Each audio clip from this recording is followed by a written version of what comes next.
I'm Rosella from Claritystamp. Today I want to talk to you about grids. If you've ever looked at some of our beautiful samples and thought, I love that grid work, I wonder how they do that, then I'm going to show you the products that you might need to do this yourself.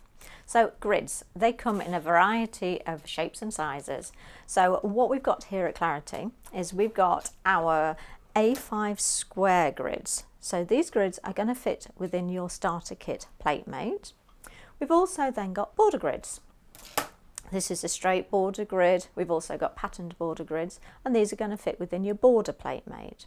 And then my favourite, we've also then got the A4 size grids. So to me, the benefit of having the larger grids is that if you are producing a large piece of grid work, then actually your entire project is going to fit on this A4 size. So the grids, they come in diagonal and they come in straight. So straight lines. Diagonal, you're going to get sort of little daisies, really pretty pattern with that. They also come in two sizes. So you've got bold grids and you've got fine grids. So the one I've got here, this is an A4 fine grid. So the tools that I'm going to use for that are the fine needle tools. So I'm going to use the Pergamano fine needle tools. And you're going to be using the 1 needle tool for this. You're going to be using probably the 2 needle tool, and you're going to be using the 4 needle tool as well, maybe.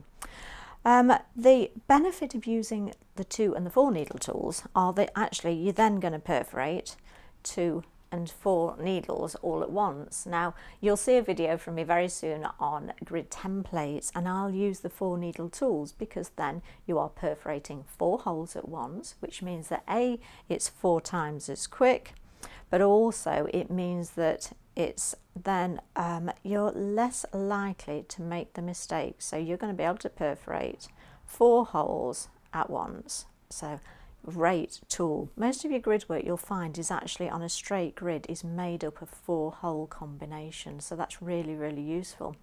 And then of course on your bold grid what you've got is then larger holes, a wider spacing between them.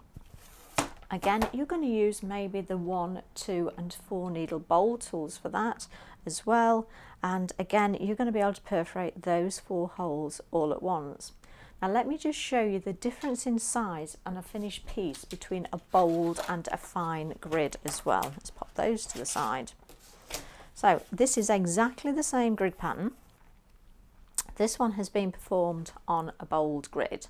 So you can see it's significantly larger than the pattern that's actually been performed on the fine grid. Exactly the same pattern, exactly the same number of holes, but you can see the size difference is quite a lot. Both are lots of fun to do, both are really worth trying, and whichever one you choose will be exactly down to your personal preference. I hope that's made our grids a little bit more understandable and that you're going to have lots and lots of pleasure from using them. Thank you for watching.